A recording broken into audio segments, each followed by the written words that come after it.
Amit Shah പറഞ്ഞിട്ടാണോ pellet gun ഉപയോഗിച്ചത്?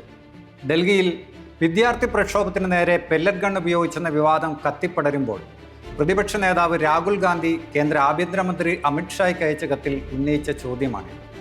Pellet gun എന്ന അപകടകാരിയായ ആയുധം ഇന്ത്യയിൽ നേരത്തെയും വിവാദമായിരുന്നു. 2010 CRPF ആണ് പെല്ലറ്റ് തോക്കുകൾ ഇന്ത്യയിൽ ഉപയോഗിച്ചു തുടങ്ങിയത്. ക്രമസമാധാന പ്രശ്നങ്ങൾ കൈകാര്യം ചെയ്യാനെന്ന പേരിലായിരുന്നു പെല്ലറ്റ് ഗണ്ണിലേക്ക് സേന തിരിഞ്ഞത്. പ്രധാനമായും കാശ്മീരിലെ പ്രക്ഷോഭങ്ങളെ നേരിടുവാൻ പെല്ലറ്റ് തോക്കുകൾ ഉപയോഗിച്ചിരുന്നു.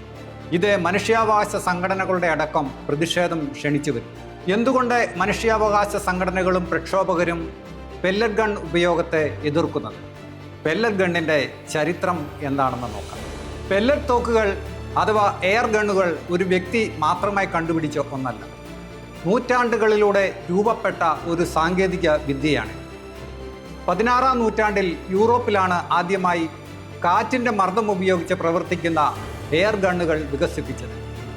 ക്ലാരൻസ് ഹാമിൽട്ടൺ എന്ന അമേരിക്കക്കാരനാണ് 1888 ലോഹം ഉപയോഗിച്ച് എയർ റൈഫിൾ വിജയകരമായി രൂപകൽപ്പന ചെയ്തത്. ഇന്ന് പെല്ലറ്റ് തോക്കുകളിൽ ഉപയോഗിക്കുന്ന പ്രത്യേക ആകൃതിയിലുള്ള ഡിയാബോള പെല്ലറ്റുകൾ 1906 ബ്രിട്ടീഷുകാരനായ ലിങ്കൺ ജെഫ്രീസ് ആണ് വികസിപ്പിച്ചത്.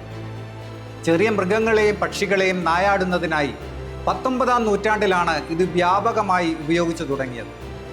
എന്നാൽ കാലക്രമേണ ജനക്കൂട്ടത്തെ നിയന്ത്രിക്കുവാനുള്ള മാരകമല്ലാത്ത ആയുധമെന്ന വിശേഷണത്തോടെ സുരക്ഷാ സേനകൾ ഇത് ഉപയോഗിച്ചു തുടങ്ങി. ഇന്ത്യയിൽ നേരത്തെ പറഞ്ഞതുപോലെ 2010 CRPF പെല്ലറ്റ് തോക്കുകൾ വ്യാപകമായി ഉപയോഗിക്കാൻ തുടങ്ങി. ഇപ്പോൾ ഡൽഹി ജന്തർ മന്ദറിൽ നടന്ന സമരത്തിനിടയിൽ റാപ്പിഡ് ആക്ഷൻ ഫോഴ്സ് പ്രതിഷേധക്കാർക്കു നേരെ 7 തവണ പെല്ലറ്റ് ഗൺ ഉപയോഗിച്ചതായി സ്ഥിരീകരിച്ചിട്ടുണ്ട്. മറ്റു തോക്കുകൾ മനുഷ്യനെ ഒറ്റ വെടിക്ക് കൊല്ലുമ്പോൾ പെല്ലറ്റ് ഗണ്ണുകൾ ഇഞ്ചിഞ്ചായി കൊല്ലുകയാണ് ചെയ്യുന്നതെന്ന് പറയുന്നു. പെല്ലറ്റ് ഗണ്ണിൻ്റെ കാഡ്രിഡ്ജിൽ സാധാരണ വെടിയുണ്ടകൾക്ക് പകരം ഈയം കൊണ്ട് നിർമ്മിച്ച ചെറിയ ലോഹ ഗോളങ്ങളാണ് ഉപയോഗിക്കുന്നത്. ഒരു പമ്പ് ആക്ഷൻ ഷോട്ട് ഗണ്ണിൽ നിന്നാണ് ഈ പെല്ലറ്റുകൾ പായുന്നത്.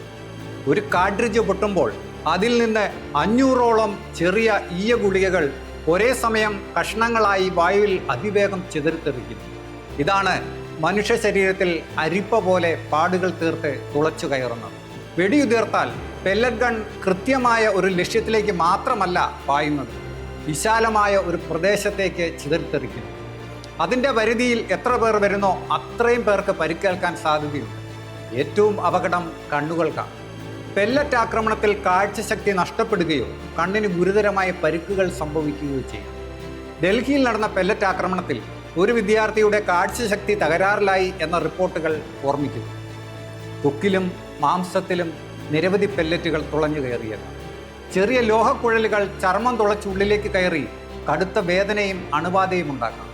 നെഞ്ചിലോ വയറിലോ കൊള്ളുകയാണെങ്കിൽ ആന്തരിക അവയവങ്ങൾക്ക് ഗുരുതരമായ പരിക്കുകൾ ഉണ്ടാക്കും.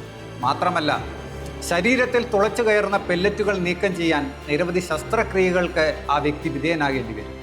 സ്ഥിരമായ കാഴ്ചശക്തി നഷ്ടം, അസ്ഥികൾക്കും നാഡികൾക്കും തകരാറ്, ഏറെക്കാലം വേദനയും ശാരീരിക വൈകല്യവും, പെല്ലറ്റുകൾ ശരീരത്തിൽ അവശേഷിച്ചാൽ അണുബാധയും മറ്റു പ്രശ്നങ്ങളും, നെഞ്ചിലോ വയറിലോ തറച്ചാൽ ആന്തരിക അവയവങ്ങൾക്കുണ്ടാകുന്ന പരുക്കുകൾ വേറെ. ഇതൊക്കെയാണ് പെല്ലറ്റ് തോക്കുകളെ അപകടകാരികളാക്കി മാറ്റുന്നത്.